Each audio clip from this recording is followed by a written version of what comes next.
bien entendu, pour honorer ce rendez-vous événementiel et désormais historique qui est la relocalisation du tribunal de première instance de Port-au-Prince dans toutes ses fonctions, civiles, pénales et commerciales, après quasiment plus de 5 années de dysfonctionnement ou d'hémiplégie, sans tenue d'assises criminelles, sans tenue de siège civil.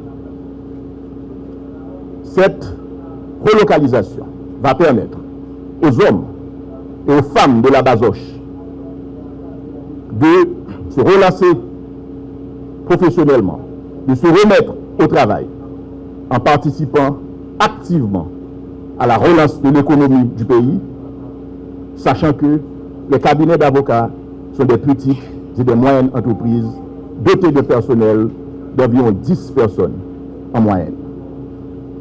Cette relocalisation va permettre à la profession d'avocat de retrouver sa lettre de noblesse.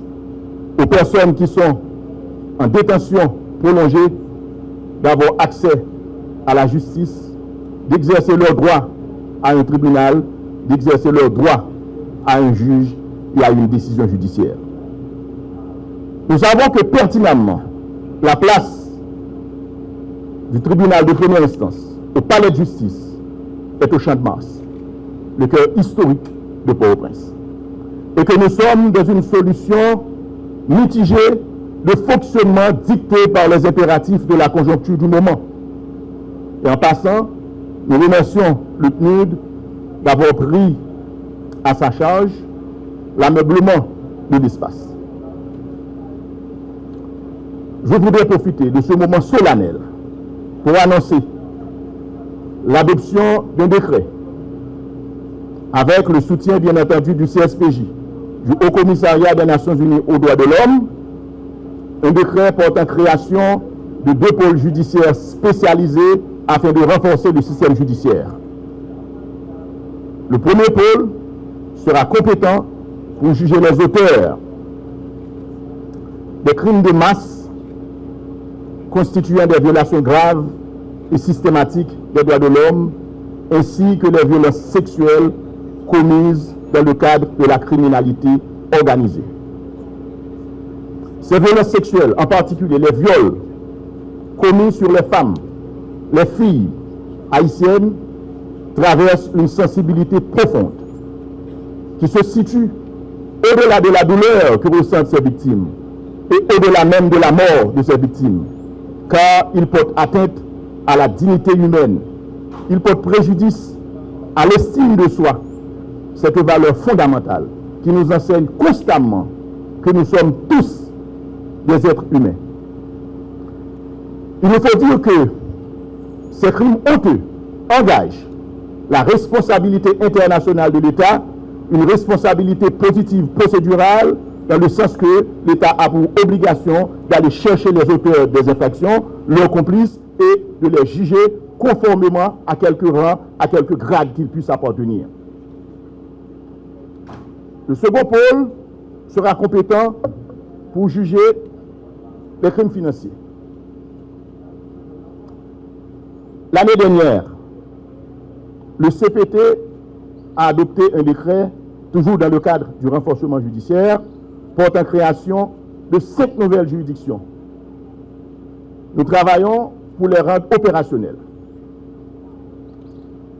Nous travaillons sur la proximité de la justice, qui est la philosophie la plus fondamentale en matière d'accès au droit et à la justice.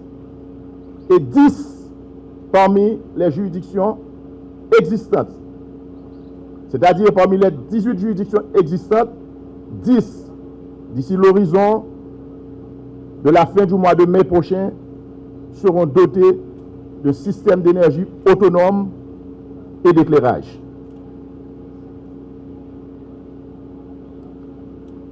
Pendant que nous travaillons sur le renforcement du système judiciaire, nous sommes aussi préoccupés par les nouvelles formes d'insécurité foncière. Mes amis, il n'est pas possible pour des gens sans foi ni loi. Pour un plaisir à voler terre, à caille, moun qui quitte le pays dans les circonstances ou bien moun qui a vivre dans la diaspora. Nous connaissons qui ça coûte, qui sacrifice pour un moun bâtir un caille. Des fois ça prend 20 ans, 25 ans de travail. Ça veut dire plus passer moitié dans le temps actif on moun gagne pour travailler dans la vie. Et dans la diaspora, il est toujours difficile tout. Parce que c'est 18 heures de temps, on passe sous pied pour le travail. Il a fait taxi, 2h, 3h du matin. Et tout ça que moi rencontré, c'est même parole là. Il a fait ça parce qu'il a bâti un caille en Haïti. Il a fait ça parce qu'il y a un projet. Parce que côté à ces corps qui sont là, qui sont pas là, il y a un projet pour retourner dans le pays. Pour les gens passer dans un seul jour, ou voir les rêves, ou voir les projets, ou voir tout le travail, ça, nous ne pouvons pas accepter. Et nous venons dire tout le monde qui a dit une activité, ça, que la création, ça a fini. Nous demandons, tout commissaire du gouvernement, et nous te disons ça déjà, pour mettre une cellule en place. Cellule, ça, qui est actif. Nous allons ouvrir une ligne pour nous recevoir plein de monde, ça. Et nous avons dit, nous avons lancé un message. By notaire, apprenti, agent de l'ordre et tout le monde qui t'a associé à moun sa yo pour aller faire faux papier pour ba moun yo kay sa yo, récréation fini pour mauvaise direction. Nous clair, nous pas parler de cas côté que un conflit foncier classique, il y a un monde qui a prétention légale sur bien et là il fait valoir prétention devant autorité judiciaire. Nous pas parler de monde qui a des âmes dans yo, qui prend la force, qui profite dans le moment ça pour aller voler caille, pour aller voler bien moun. C'est de ça que nous avons parlé.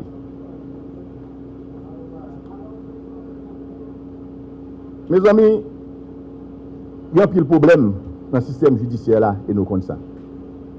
C'est comme ça, le monté prend fonction en novembre l'année dernière, nous constatons que y a un problème d'accès à manger dans la prison. Et le Haut Commissariat des Nations Unies aux droits de l'homme a effectué une visite dans le sud.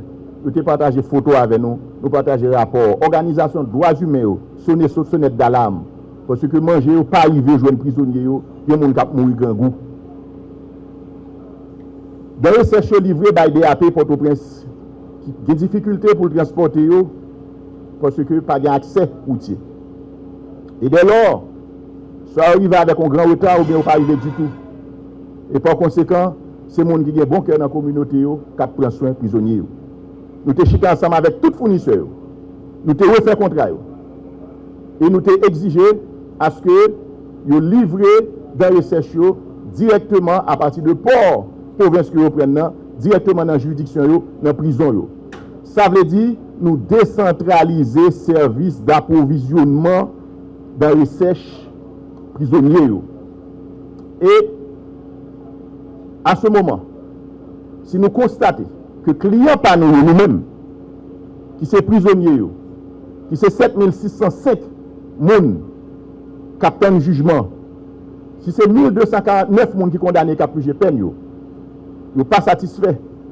Moi, j'ai à continuer, pas jeune, je l'ai averti, pas tout le cocobé, n'a résilié en pile contrat. De même, dans la question de passation, manger la police, nous constatons qu'il y a plus de problème. Nous cherchons une solution amiable. Mais pendant ce temps, nous avons rappelé pour la communauté à comprendre que les clients par nous dans le business, c'est les policiers qui bataillent sous fond chaque jour. Et nous ne pouvons pas accepter aucune solution, nous ne pouvons pas prendre aucune mesure pour les policiers qui passer un jour sans pas manger. Et manger de qualité. Les clients par nous, c'est eux-mêmes qui peuvent satisfaire dans toute solution. Nous connaissons le problème de prison, son question détention préventive prolongée, un problème récurrent et qui constitue une des problématiques centrales de la justice haïtienne. Nous remercions encore le Haut Commissariat des Nations Unies aux droits de l'homme, Dr Arnaud Royer, pour son soutien, à organiser des assises des séances correctionnelles dans plusieurs régions, dans plusieurs juridictions. Et nous allons multiplier assises et pas au prince ici à assises criminelles, audience correctionnelle continue pour nous dégager ces micoles. Cependant, nous inquiets par rapport à commissaire gouvernement, substitut commissaire du gouvernement, cap émettre ordre de garde à vue qui pas écrit aucun côté dans la loi. Nous inquiets par rapport à monde qui a arrêté, qui a passé 3 semaines, 4 semaines, sans vous parler juge. Nous avons demandé tout commissaire du gouvernement dans la province travaille avec SDPJ de près. Commissaire du gouvernement Port-au-Prince travaille avec DCPJ. Il n'est pas possible, il n'est pas acceptable dans aucun état de droit, dans aucune démocratie, pour mon arrêté, pour la passer 3-4 semaines sans que il parle juge. Il s'agit de la liberté individuelle, un bien naturel, d'importance majeure. C'est de ça que nous parlons aujourd'hui. L'autre problème que nous constatons dans la prison, c'est question VIH-Sida. Avec mesures qui prend, nous avons des problèmes pour nous joindre médicaments ARV pour traiter. Et dans la prison, nous avons 2000 prisonniers qui souffrent de VIH-Sida et parmi lesquels il y a 500 qui sont en suspension de traitement. Le Premier ministre a été touché de problèmes. Le Premier ministre a mené plaidoyer auprès du département d'État des États-Unis pour nous jouer nos mains levées. Mais en attendant, nous préparons pour nous prendre une solution judiciaire technique pour nous éviter une situation humanitaire grave avec propagation, infection dans la prison. Je ne vais pas finir matin sans pas saluer les policiers. La police, chaque voyant policier qui a bataille 12 heures par jour sous fond, et qui a une bataille 12 heures par jour qui a souhait à défendre zone côté priorité.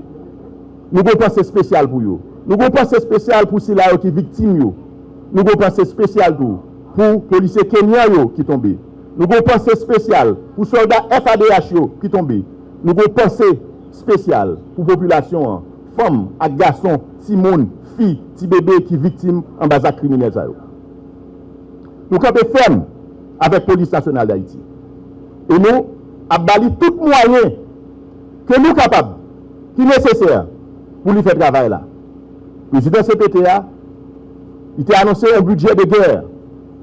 Parce que effectivement, nous sommes dans la guerre. Annonce ça, ce n'est pas un vœu que lié. Et je dis, il commence à concrétiser. Parce que le budget de la police là, il passe de 29 milliards à 31 milliards de gouttes.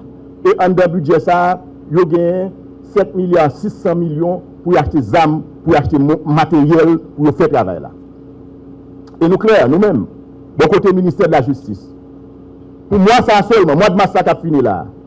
Nous signons 15 millions, plus passer 15 millions. Pour être clair, le dollar américain commande matériel, moyen que la police gagne en main pour lui faire travail là. Nous avons fait ça parce qu'il faut nous battre la population en sécurité. Nous avons fait ça parce qu'il faut la paix tourner. Nous avons fait ça parce que nous avons préparé le chemin pour aller vers l'élection. Et toutes les mesures, nous sont basées sur 4 axes. Action, résultat, transparence, redevabilité. Action, résultat, transparence, redevabilité. Action, résultat, transparence, redevabilité. Nous travaillons sans relâche pour freiner ce fléau. L'insécurité, qui est une banalisation du droit à la vie, qui est une banalisation de la vie des Haïtiens et des Haïtiennes. Certains disent que la vie ne vaut rien, mais rien ne vaut la vie. Nous croyons que demain doit être meilleur qu'aujourd'hui et que ensemble, dans l'union, nous pouvons construire cette Haïti de justice et de liberté. Merci.